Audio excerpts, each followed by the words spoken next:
നടനും രാഷ്ട്രീയക്കാരനുമായിരുന്ന നെപ്പോളിയന്റെ മൂത്ത മകൻ ധനുഷിന്റെ വിവാഹമായിരുന്നു കഴിഞ്ഞ ദിവസങ്ങളിൽ സോഷ്യൽ മീഡിയയിലെ പ്രധാന ചർച്ച. അമേരിക്കയിൽ സ്ഥിരതാമസമാക്കിയ താരകുടുംബം ജപ്പാനിൽ വെച്ച് കോടികൾ മുടക്കിയാണ് ധനുഷിന്റെ വിവാഹം നടത്തിയത്. താരവിവാഹത്തിനോടനുബന്ധിച്ച് പല കഥകളും പുറത്തു വന്നിരുന്നു. അമേരിക്കയിൽ വെച്ച് വിവാഹം നടത്തിയാൽ ചില പ്രശ്നങ്ങൾ ഉണ്ടാകുമെന്നതിനാൽ ജപ്പാനിലേക്ക് പോവുകയായിരുന്നുവെന്നും തുടങ്ങി നിരവധി ഊഹാപോഹങ്ങളും പ്രചരിക്കുന്നുണ്ട്. ഇതിനിടെ തമിഴ് മാധ്യമ പ്രവർത്തകനും സിനിമാ നിരൂപകനുമായ ബെയിൽവാൻ രംഗനാഥനും രംഗത്തെത്തി. ധനുഷിന്റെ വിവാഹവുമായി ഉയർന്ന വാർത്തകളെ കുറിച്ചാണ് ബെയിൽവാൻ രംഗനാഥൻ സംസാരിച്ചത്. എഴുന്നേറ്റ് നടക്കാനോ സാധാരണ ആളുകളെ പോലെ ജീവിക്കാനോ സാധിക്കാത്ത ധനുഷ് വിവാഹിതനായത് പലരെയും ചൊടിപ്പിച്ചു. ആയതിനാൽ അനാവശ്യ വിവാദങ്ങളും വിമർശനങ്ങളും ഒക്കെ ഉയർന്നു വന്നു. ധനുഷിന് വിവാഹമോഹം വന്നപ്പോൾ തന്നെ സെക്സിനോടുള്ള ആഗ്രഹം ധനുഷിന് ഉണ്ടെന്ന് ഉറപ്പാണെന്നാണ് നെപ്പോളിയൻ ഇപ്പോൾ പറയുന്നത്. ധനുഷിന് ഒരു കുട്ടി ഉണ്ടാകാം, പക്ഷേ ഗർഭസ്ഥ ശിശുവിനും ധനുഷിന്റെ മസ്കുലർ ഡിസ്ട്രോഫി വന്നേക്കാം എന്നൊരു സാധ്യതയുണ്ട്.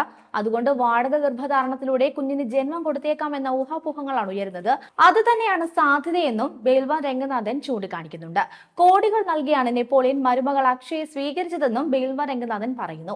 200 കോടി രൂപ വിലമതിക്കുന്ന വീടും 100-ലധികം സ്വർണ്ണാഭരണങ്ങളും സ്വർണ്ണ കട്ടികളും ഒക്കെ അക്ഷയ്ക്ക് നൽകിയ ശേഷമാണ് വിവാഹം നടത്തിയതെന്നും ബെയിൽവാൻ രംഗനാഥൻ പറയുന്നുണ്ട്.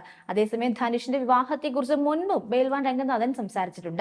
ഇൻഡിപെൻഡന്റ് ആയ പെൺകുട്ടിയായിരുന്നുവെങ്കിൽ നെപ്പോളിയൻ മകന് വേണ്ടി അക്ഷയെ തിരഞ്ഞെടുക്കില്ലായിരുന്നുവെന്നാണ് ബെയിൽവാൻ രംഗനാഥൻ പറഞ്ഞത്.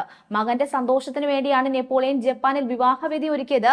ആദ്യമായി അക്ഷയ വിമാനത്തിൽ കയറിയത് പോലും വിവാഹത്തിനായി ജപ്പാനിലേക്ക് പോകാൻ വേണ്ടിയാണ്. ഖുഷ്ബു, മീന, ശരത് കുമാർ, കാർത്തി, പാണ്ഡ്യരാജൻ, കലാമാസ്റ്റർ, സുഹാസിനി തുടങ്ങിയവരെല്ലാം വിവാഹത്തിൽ പങ്കെടുക്കാനായി ജപ്പാനിലേക്ക് പോയിട്ടുണ്ട്. തമിഴ്നാട്ടിലായിരുന്നു വിവാഹമെങ്കിൽ തെന്നിന്ത്യൻ സിനിമയിൽ നിന്നും ഒട്ടുമിക്ക ആളുകളും പങ്കെടുക്കുമായിരുന്നു. ആ ഒരു അറ്റ്മോസ്ഫിയർ ജപ്പാനിൽ സൃഷ്ടിക്കാൻ നെപ്പോളിയൻ ശ്രമിച്ചിട്ടുണ്ടെന്നും മകനെ സന്തോഷപ്പെടുത്തുക എന്നതാണ് നെപ്പോളിയന്റെ പ്രധാന ഉദ്ദേശമെന്നും ബെയിൽവാൻ രംഗനാഥൻ പറഞ്ഞിരുന്നു. ധനുഷിന്റെ അരയ്ക്ക് താഴെ തളർന്ന അവസ്ഥയാണ്, കൈകളും തളർന്ന അവസ്ഥയിലാണ്. മറ്റുള്ളവരുടെ സഹായം ആവശ്യമാണ്. സംസാരിക്കുമ്പോഴും വ്യക്തത കുറവുണ്ട്.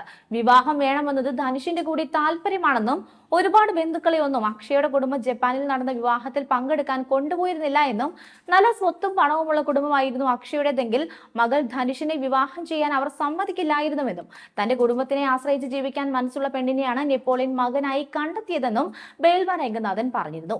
ഇൻഡിപെൻഡന്റ് ആയ പെൺകുട്ടിയായിരുന്നുവെങ്കിൽ അവർ മകന് വേണ്ടി അക്ഷയെ തിരഞ്ഞെടുക്കില്ലായിരുന്നു. അക്ഷയുടെ കുടുംബത്തിന് ഭാവിയിലേക്ക് വേണ്ടതെല്ലാം തീർച്ചയായും നെപ്പോളിയൻ ചെയ്തിട്ടുണ്ടാകും. അത് അക്ഷയുടെ മാതാപിതാക്കൾ പക്ഷേ പുറത്തു പറയാൻ സാധ്യതയില്ല. അതുകൊണ്ട് തന്നെ ആർക്ക് വരദക്ഷിണ കൊടുത്തുവെന്ന ചോദ്യത്തിന് പ്രസക്തിയില്ല എന്നും കല്യാണം കഴിപ്പിച്ച് വിടാനുള്ള ശേഷി തന്റെ മാതാപിതാക്കൾക്കില്ല. അതുകൊണ്ട് താൻ ഇങ്ങനെ ഒരു വിവാഹത്തിന് തയ്യാറാകുന്നതോടെ അവരുടെ ജീവിതത്തിൽ സന്തോഷം വന്നേക്കുമെന്ന് അക്ഷയ ചിന്തിച്ചിട്ടുണ്ടാകുമെന്നും അങ്ങനെ ഒരു ത്യാഗ മനോഭാവം ഉണ്ടായിരുന്നിരിക്കണം അക്ഷയ്ക്കെന്നുമാണ് ബെയിൽവാൻ രംഗനാഥൻ പറഞ്ഞത്. പണത്തിന് വേണ്ടി നടന്നൊരു വിവാഹമായിരുന്നു ധനുഷിന്റേതെന്നും നഴ്സായ പെൺകുട്ടിയാണ് വധുവായി വന്നതെന്നുമാണ് തമിഴിലെ മാധ്യമ പ്രവർത്തകനായ പാണ്ഡ്യൻ കഴിഞ്ഞ ദിവസം പറഞ്ഞത്. തന്റെ കാലശേഷം മകനെ പരിപാലിക്കാൻ ആരെങ്കിലും ഉണ്ടോ എന്ന് അന്വേഷിച്ച് നടന്ന നടൻ ഒരു സ്ത്രീയെ കണ്ടെത്തി. ആ പെൺകുട്ടി ഒരു നഴ്സാണ്. ധനുഷിനെ പരിപാലിക്കാൻ ഒരു നഴ്സിനെ പോലുള്ള ആള് തന്നെ വേണം. ഭാര്യ എന്നതിലുപരി ആ കുട്ടി ധനുഷിന് ഒരു നഴ്സാണ്. നെപ്പോളിയന്റെ മുഴുവൻ വസ്തുവകകളുടെയും സംരക്ഷകയായിരിക്കും അക്ഷയ് എന്നും അതാണ് സത്യം. ആ പെൺകുട്ടി തന്റെ ജീവിതം ഇവിടെ ബലിയർപ്പിച്ചിരിക്കുകയാണെന്നുമായിരുന്നു മാധ്യമപ്രവർത്തകനായ പാണ്ഡ്യൻ പറഞ്ഞത്. അതേസമയം ഏറെ നാളായി നടൻ നെപ്പോളിയനും കുടുംബവും കാത്തിരുന്ന ഒരു ചടങ്ങായിരുന്നു മൂത്ത മകൻ ധനുഷിന്റെ വിവാഹം. മസ്കുലർ ഡിസ്ട്രോഫി ബാധിച്ച് നടക്കാൻ കഴിയാത്ത അവസ്ഥയിലാണ് ധനുഷുള്ളത്. 4-ാം വയസ്സിലാണ് ധനുഷിന് മസ്കുലർ ഡിസ്ട്രോഫി സ്ഥിരീകരിക്കുന്നത്. ഇപ്പോൾ 26 വയസ്സാണ് ധനുഷിന്റെ പ്രായം. കഴിഞ്ഞ കുറച്ചധികം വർഷങ്ങളായി കുടുംബസമേതം അമേരിക്കയിൽ സെറ്റിൽഡ് ആണ് നെപ്പോളിയൻ. ധനുഷിന്റെ ആരോഗ്യനില കണക്കിലെടുത്താണ് നെപ്പോളിയനും കുടുംബവും അമേരിക്കയിലേക്ക് താമസം മാറിയത് പോലും. വിവാഹ വാർത്ത പുറത്തു വന്നതിന് പിന്നാലെ ഭിന്നശേഷിക്കാരനായ ധനുഷ് വിവാഹം ചെയ്യുന്നതിനെ കുറിച്ച് പല അഭിപ്രായങ്ങളും സോഷ്യൽ മീഡിയയിലൂടെയൊക്കെ വന്നു. പണത്തിനു വേണ്ടിയായിരിക്കും പെൺകുട്ടി ഈ വിവാഹത്തിന് സമ്മതിച്ചതെന്ന് വരെ അധിക്ഷേപങ്ങൾ വന്നിരുന്നു.